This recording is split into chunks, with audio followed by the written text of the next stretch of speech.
Well, hi, how are you? I am Julie Jordan Scott, and I'm having fun today with my camera.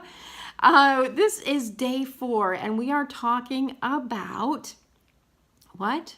We're talking about our favorite book, or the book that has been really influential in our lives. And I am a writer and a creative, a multi-creative, so I have lots and lots of books that I love. In fact, I made this video so that you could see some of the book work that I've done with all kinds of books. This is book art over my shoulder. Even the dresser that I refurbished has books and language and dyed paper from books in it. So I have a serious love affair with words and books. So the most influential book in my life, it was tough to choose, but probably the one that I turn to the most and that I recommend the most to people, whether they are artists or writers or poets or any kind of creative, is called Letters to a Young Poet by Rainer Rilke.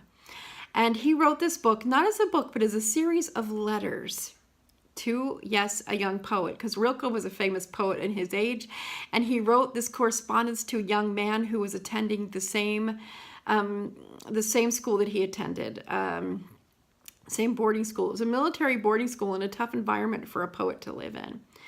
Now, there's lots of other writing books that I've read that have been influential also.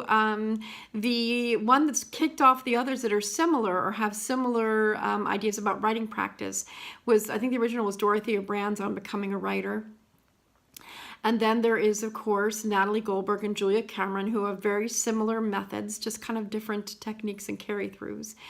Julia Cameron's work that got me started was The Artist's Way, and then Natalie Goldberg with Writing Down the Bones. These are very influential books from the early 90s. Now, Julia Cameron's more recent work, The Sound of Paper, is probably my favorite, and Natalie Goldberg's recent book, which is The True Secret of Writing, phenomenal work. If you're a writer, creative, either of those would be great, but the one that I always recommend is Rainer Rilke's Letters to a Young Poet. Let's see if I can turn off my camera. Last time it was, anyway.